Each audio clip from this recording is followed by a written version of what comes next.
Mulanya semua berjalan begitu nyaman bagi seorang Bozan Krkić. Bocah yang sangat mencintai sepak bola dengan penuh kebanggaan ini lahir dari seorang ayah yang merupakan mantan pemain sepak bola. Kemampuan mengolah si kulit bundar yang diwariskan sang ayah pun dimanfaatkan dengan baik olehnya. Bozan memiliki kecepatan yang sangat baik, kemampuan melewati lawan dengan sempurna, serta kehebatan mencetak gol yang tidak diragukan. Lahir di wilayah Katalan kemudian membuatnya bergabung dengan Akademi La Masia. Sejak tahun 1999 hingga 2006, pesonanya berhasil membuat siapapun terkesima. Dia bahkan disebut sebagai calon bintang oleh pelatih yang memberinya debut di tim utama El Barca, Frank Rijkaard. Pria Belanda itu mengaku sangat yakin dengan kemampuan Bozan sebelum akhirnya mimpi sang pemain dirusak oleh Pep Guardiola. Sejak diminta untuk melatih tim utama, Pep Guardiola tidak pernah benar-benar percaya kepada Bozan. Sang pemain pun merasa kesal dan menyimpan sedikit dendam kepada pelatih berkebangsaan Spanyol tersebut. Seperti dilansir dari situs BR Football, Bozan bahkan mengakui kalau dia sama sekali tidak menikmati hubungannya dengan Guardiola. Menurutnya, hubungan yang buruk dengan sang pelatih kian memperparah situasinya sebagai pemuda yang baru saja mendapat kesempatan. Sebab ketika itu, Bozan juga sudah dibebani ekspektasi besar untuk bisa menyamai kemampuan rekan setimnya, yaitu Lionel Messi. Bozan terus merasa tertekan hingga membuatnya tidak menikmati statusnya sebagai bintang lapangan. Dia bahkan sempat depresi hingga memutuskan pensiun di usia 32 tahun.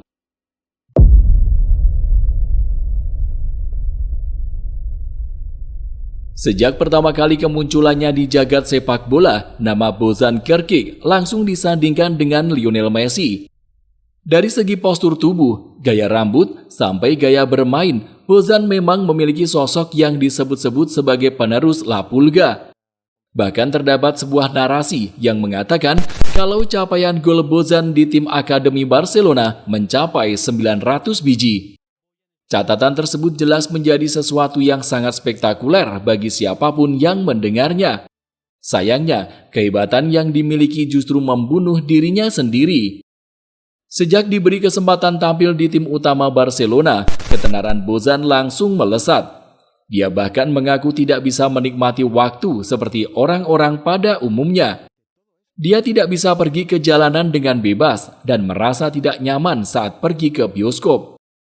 Ketika kehidupannya sebagai seorang manusia sudah tidak normal, perasaan tidak karuan kian diterima Bozan saat banyak media yang menyamakannya dengan Lionel Messi. Setiap harinya dia memikul beban sebagai penerus La Pulga. Sejatinya, musim pertama di tim utama Barcelona berjalan sangat baik. Pelatih Frank Rijkaard menaruh kepercayaan penuh kepadanya. Bahkan bebarengan dengan pujian yang dilontarkan pelatih asal Belanda itu, Bozan juga mendapat cinta yang begitu nyaman dari Rijkaard. Dia mengakui kalau Frank Rijkaard sangat berjasa dalam menumbuhkan bakatnya. Sayangnya, tekanan yang begitu besar masih dirasakan oleh Bozan Krkić. Sejak Februari 2008, dia merasa takut untuk menghadapi gelaran Piala Eropa 2008. Benar saja, setelah melihat performanya yang begitu mengesankan di Barcelona, pelatih Luis Aragonés berniat untuk membawanya ke Austria Swiss. Sayangnya, Bozan mengaku lelah dan belum siap mental untuk menghadapi turnamen sebesar Piala Eropa. Saat itu, pelatih Luis Aragonés sejatinya sangat memahami apa yang dirasakan Bozan. Dirinya pun sama sekali tidak marah dengan alasan yang dilontarkan sang pemain. Namun, media-media Spanyol justru membuat narasi yang memancing amarah para penggemar. Dikatakan bahwa Bozan menolak tawaran Luis Aragonés begitu saja, yang mana hal tersebut menjadi contoh yang tidak baik dari seorang pemain muda. Di situ, Bozan merasa kian tertekan dengan komentar publik. Dia sempat mengaku takut tampil di lapangan sebelum musim 2008-2009 bersama Guardiola pun tiba.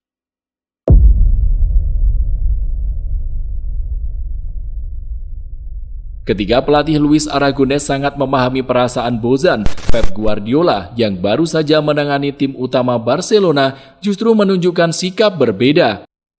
Di tengah tekanan yang dirasakan sang pemain, Guardiola justru menganggap Bozan tidak siap menghadapi masalah.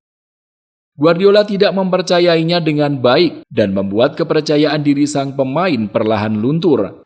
Pada musim-musim yang dijalani bersama Guardiola, Bozan bahkan tidak pernah mencetak 10 gol di liga setiap musimnya.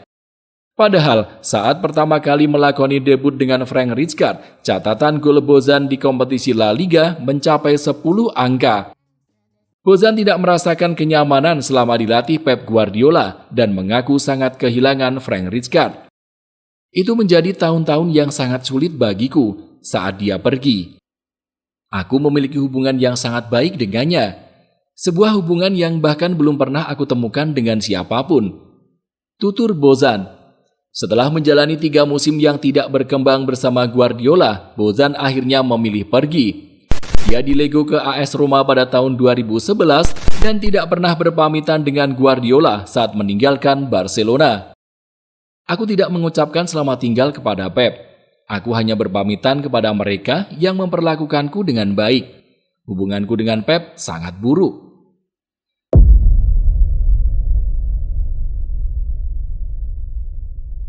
Sial bagi Bozan, meski sudah pergi meninggalkan FC Barcelona, julukan The Next Lionel Messi masih saja melekat dalam dirinya. Itu membuat perkembangannya sangat terganggu. Bersama AS Roma, Bozan gagal menunjukkan performa terbaiknya. Dia lalu pergi ke AC Milan hingga Ajax Amsterdam, namun tetap menghadapi masalah yang sama. Pada tahun 2014 dia mulai bergabung dengan Stoke City dan menjalani musim yang cukup mengesankan. Nahas, cedera lutut yang diterima sempat membuatnya absen nyaris selama 1 musim.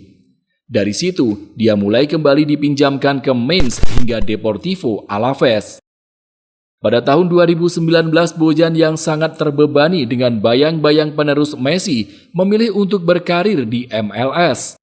Namun ekspektasi besar yang diberikan kembali membuatnya gagal berkembang. Hanya semusim bermain di Amerika, Bozan segera pergi ke Jepang dan bergabung dengan Vissel Kobe. Dia yang kemudian merasa bahwa sepak bola sudah tidak memberi kebahagiaan, memutuskan pensiun pada Maret 2023. Di usia yang menginjak 32 tahun saat itu, Bozan merasa tidak tahan dengan segala tekanan yang diterima. Menariknya, ia kini kembali bekerja untuk FC Barcelona, bukan sebagai pemain, namun sebagai pengelola pemain Barcelona yang tengah dipinjamkan. Ya, dalam tugasnya, Bozan akan memantau pemain-pemain yang sedang dipinjamkan Barcelona ke klub lain dan memberikan laporan soal perkembangan pemain pinjaman tersebut kepada pelatih kepala. Jika kamu suka video ini, silakan klik tombol like dan subscribe channel ini.